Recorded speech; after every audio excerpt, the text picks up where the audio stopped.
Hello, everyone, and welcome to our January Edtech update.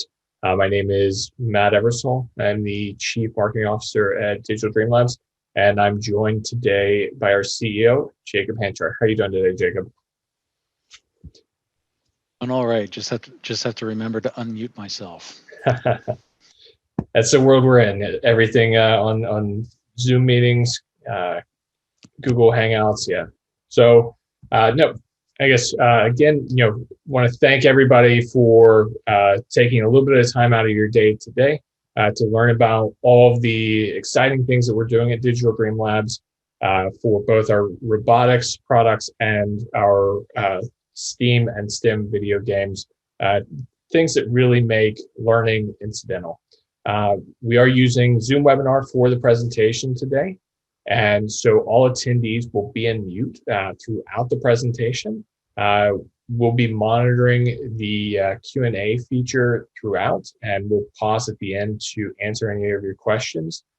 We will also be sharing a recording of today's presentation via email after the presentation has ended, and we will be sharing a link to a survey so that you can provide feedback and help us make future iterations of this webinar more effective and make sure that we're really answering all of the questions that you have about our EdTech products. So with that being said, I'm going to hand the floor over to Jacob.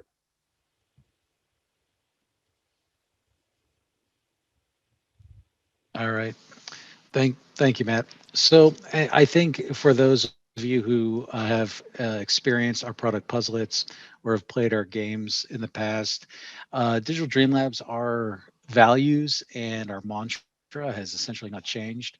We value this idea of learning through play, and as Matt said, it's to the point where learning is incidental.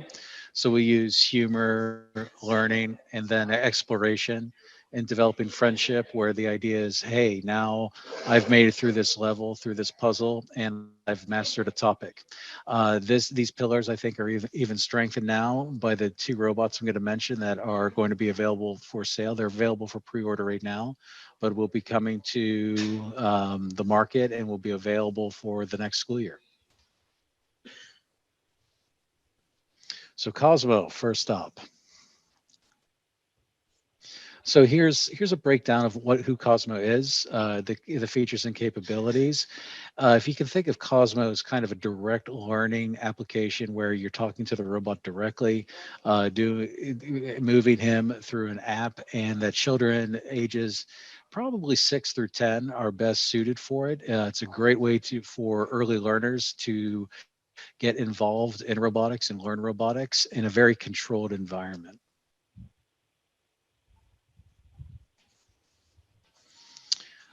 So Cosmo, as I mentioned, we have Cosmo 2.0 manufacturing. Delivery will start as early as May 15th, and then throughout the summer, we'll be continuing to deliver. Obviously, this will be in time for the school year. We have other things. If you have currently Cosmo robots in your school, we can provide you more cubes, more treads if you're running low, and then we also have a repair center that can deal with some broken and repair issues. And then the product roadmap, we'll be updating the app. The app is getting stale. We realize that, so we're going to be cleaning that up. And then we also have a coding curriculum that the Carnegie Science Center has developed, and we have that available for purchase as well.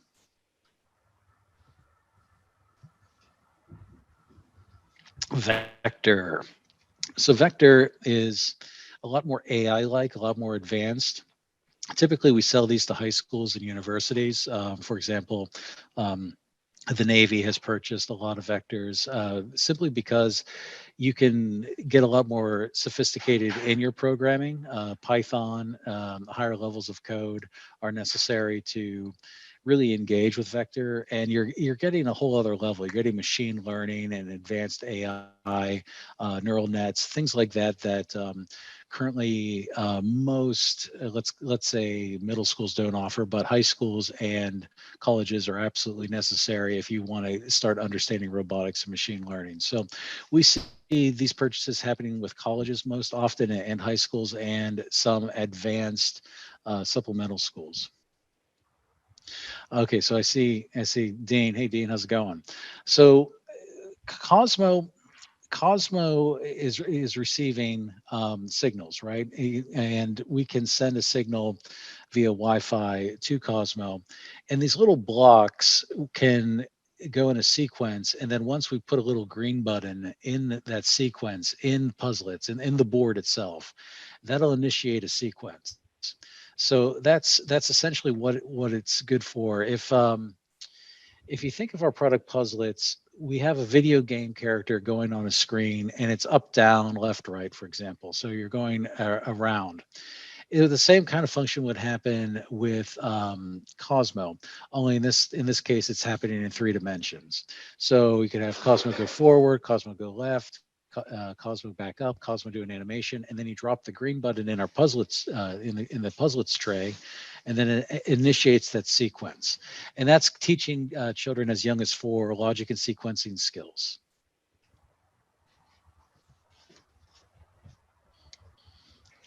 Okay, so with Vector, we are responding to customer feedback. There are some customers who upgraded to 1.7 who are having issues with Vector understanding them. So we have the option where we're flexible, that if you like the 1.6 firmware better, you can do that.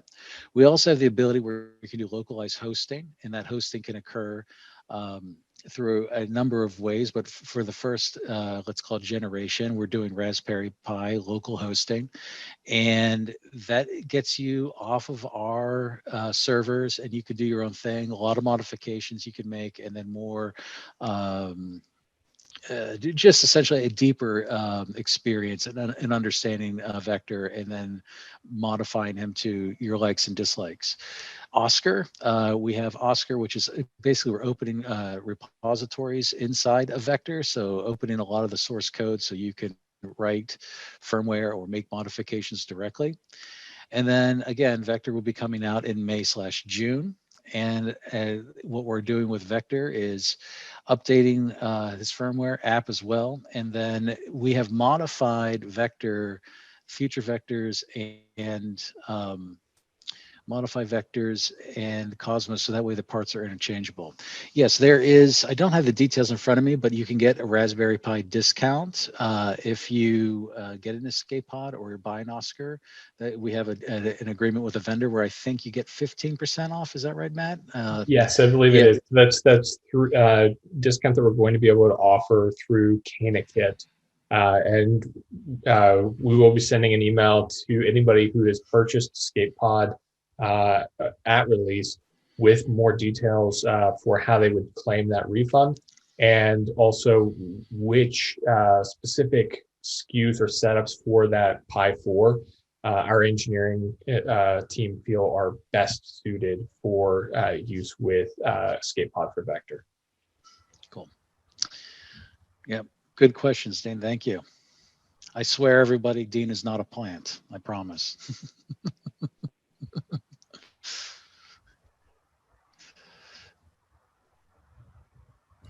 All right, let's go to the STEM games. Okay, so this is where we started back in 2012, the STEM games. So here's Russ the Dinosaur, the guy who kicked it all off.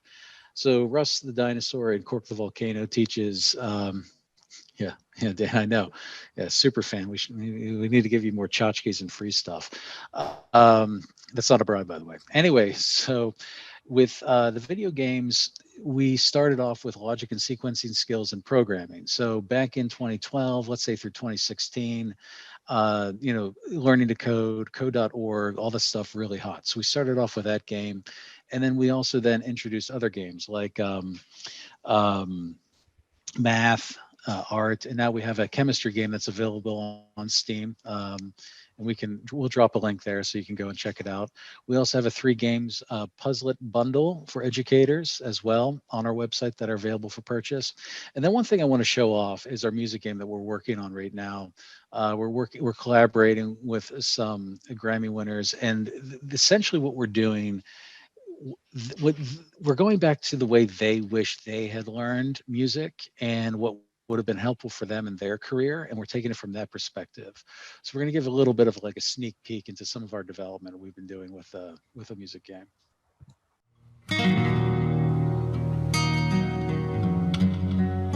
So here we're getting this idea of rhythm, right, where there's tapping involved. So the pitch is the name of the character. So rhythm is the backbone of music, all music really.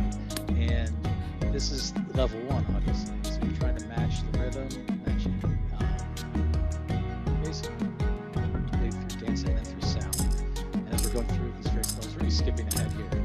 But again, to get past these bosses, if you will, you got to match the beat and essentially sync with them. Again, this is the key, underscoring the idea of collaboration and just interaction that's necessary to pull together an entire work of art, and in this case, music.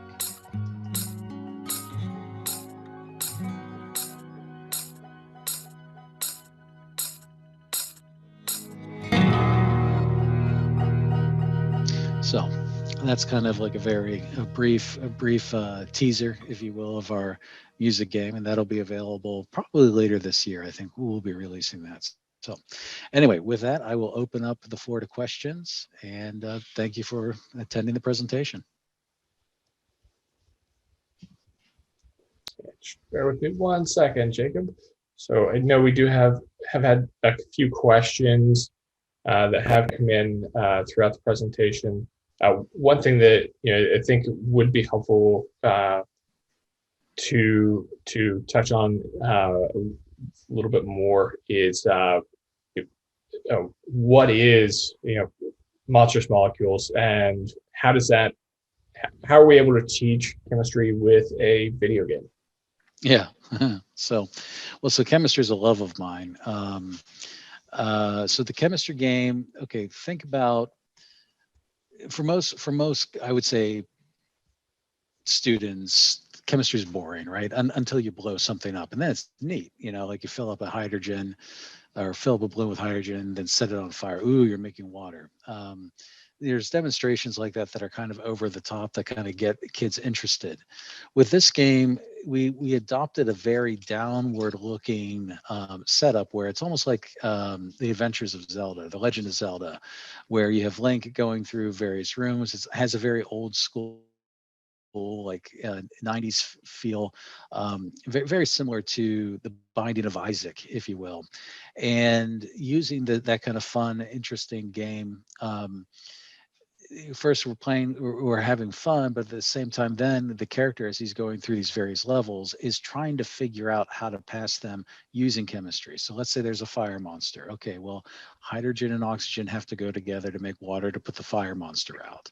Or okay, I need to burn past these bushes. Okay, so we'll use methane in order to get past the bushes, etc. So at the end of the day, you're using very practical uses of chemistry in order to solve puzzles. And then at the same time, the learning is incidental, but now you're remembering, oh yeah, and in class you'll say, oh yeah, that's water, H2O, that makes sense. Because I needed Gregory, one of the main characters of the game, to get past these fire monsters. So that's how it works, is we're slowly introducing these concepts for very practical ways of trying to conquer these levels in the game. Yeah, and I'll add one other thing that's really nice about monstrous molecules is that there isn't it's not there's no physical implementation of the game. It's a digital game that's available on Steam. So that, I think, makes it easier for a lot of educators to deploy across their classroom, especially given the current environment where a lot of students are working or learning remotely. Yeah, that's one of the major things we did with this next game is that a lot of schools can't especially now can't order the physical component or use the physical component. So this is the very first Puzzlets game that doesn't have Puzzlets, but it essentially can just act as any PC game downloadable on a Mac as well. And sales of it have been going pretty well, and that's kind of a testament to I think that the game is good, but also the current environment. Parents and teachers are trying to get anything they can to just get more learning and engagement in their students, especially when they're learning remotely. Yeah, thank you. Now, so we do have a couple questions about the coding curriculum, the classroom curriculum that we developed in partnership with the Carnegie Science Center. Um, could you explain how teachers might be able to use this in the classroom, and how does this enhance the experience of learning basic coding with Cosmo? Yeah, so another question that rolled into is that the Puzzlets are available for sale right now. We have them in stock. We have them in inventory. So we operators are standing by to take your orders. So the repeat part of that question. I lost my train of thought, Matt. Yeah, sorry. You did mention the coding curriculum that we Yes. developed in Okay. partnership Yes. with Okay. Carnegie All right. Science Center. Yeah. So this collaboration with the Carnegie Science Center dealt with Cosmo going and acting as a rover to Mars. And so, what would be the practical steps to getting to Mars if you were Cosmo? And we have Cosmo the cosmonaut is kind of the curriculum. So there's the idea of trying to launch the rocket, take off into space. But then the other thing that's really critical in engineering and then in planning robotics is that once the rover, Cosmo in this case, is on Mars, you have a 7-minute delay, right? Because of the constraints of the speed of light and the theory of relativity, right? So while you're giving commands, they better be the right commands because you won't learn about the mistakes until 7 minutes after the fact. It's too late. So what's interesting is that the end of the curriculum, you are now building a robotics program to have Cosmo move as a rover on Mars, but now are essentially operating blindfolded. So now you have to get it right. And that's kind of how the course closes out, that you're now a roboticist, you have a rover on Mars, and this is the mission, and you have to complete the mission. It's pretty cool. It's a pretty cool buildup. Yeah, thanks, Jacob. And everyone, I just want to encourage you to keep those questions coming in. We do have a couple others. So we did have a question about the partnership with Satiki and more of the content that they're creating, the animated shorts for Cosmo and Friends, and how we might see some of the live action content that we're going to be developing dovetail with the educational efficacy of Cosmo.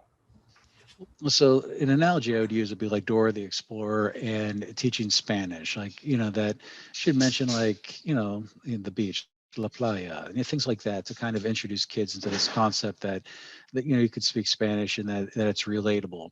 We're going to be doing that only with robotics. That robotics is going to be relatable.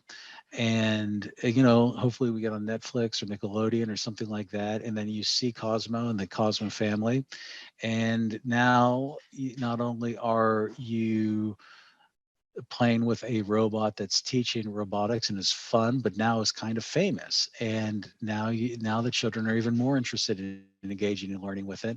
And this idea of robotics is second nature, just like following a map on Dora the Explorer. So that series will be very exciting. And we have the videos of it right now up on YouTube, Cosmo and Friends. We are constantly updated with new content. So take a look at it, subscribe. Like and subscribe, as the YouTubers say, and yeah, I think it'll be a nice addition to the suite of educational offerings we have. Yeah, so and I think we do have, we have some questions about the honeycomb campaign, and so it might be helpful to address, the honeycomb raise, but also the opportunity to develop new robots and how growing the DDL engineering team is really going to help accelerate bringing new products to the market. Right. So here's the thing. The way I think of our products is that Cosmos is one that's most straightforward for learning, used right now all over the place in schools. There's a coder lab, drag and drop block coding. That's pretty straightforward. And then you have Vector, which is a little bit more advanced, and you have this idea of having to use Python or some more advanced coding. If you want to go as deep as Linux or something like that, you can. Now we have outside of that family, we have the Butter Robot, for example, which is from Rick and Morty, which is known for crude humor and also sometimes some really dark avenues they take. But there's one beloved robot called the Butter Robot, and he's very sweet. He only has a minute of screen time, but everybody knows, all the Rick and Morty fans know him. And one thing we're trying to do is reach demographics of all types and all interests. And I think the Butter Robot's a perfect Trojan horse, right? You're playing with a butter robot, you get him home, he's getting your butter for you. But in addition to that, you're messing around with some of his AI and other features of machine learning. Before that, you're thinking, you know what? Robots are not just for AKA nerds or something like that. It's for everybody. And this idea that coding and robotics is not as intimidating as it should be, and hopefully introduce a whole other group of people into this idea that we can that you can do anything. And I'll tell you what, when you see the salaries of people, roboticists or high-end software developers, that you're talking about a permanent shift in generational wealth. So all of these things kind of underscore our mission to improve lives through coding, through learning. Yeah, and I think one thing that maybe I can try to clarify the question a little bit, but the honeycomb race is not necessarily designed to help with the Butter Robot or any of the current robots that we're working on today, but is more looking ahead to the future of the company and some of the additional robots that we plan on. Yeah, I would say, to make it simple, honeycomb. This honeycomb race is for Wizmo and Breezemo. If you want those two robots sooner, that's what it's for. And again, it's icing on the cake. If we're not dependent on any raise at this point. Not that this is a business or an investor meeting, but just so the teachers know that one of the biggest fears we had when we first started selling to teachers, just in the market in general, DDL, are you going to go belly up the next day? Well, now we've been around getting close to 10 years. We've been in business a while. So we know what risks to take. We know how to grow the company. We know at this point, I have a good feel for what projects to take on, and that we're pretty solid in our standing and in what we take on. Great, Jacob. Well, I think it looks like that's answered most of the questions that we've had. Again, we will be sending an email with a link to the recording for the presentation, as well as a survey. And would welcome feedback on the format for the presentation. And if you do have any other questions, I would be happy to answer those for you as well. So again, thank you to all the attendees, and Jacob, thank you for your time. Hope everyone has a great rest of their day. All right. Thanks, Matt. Thanks, everybody.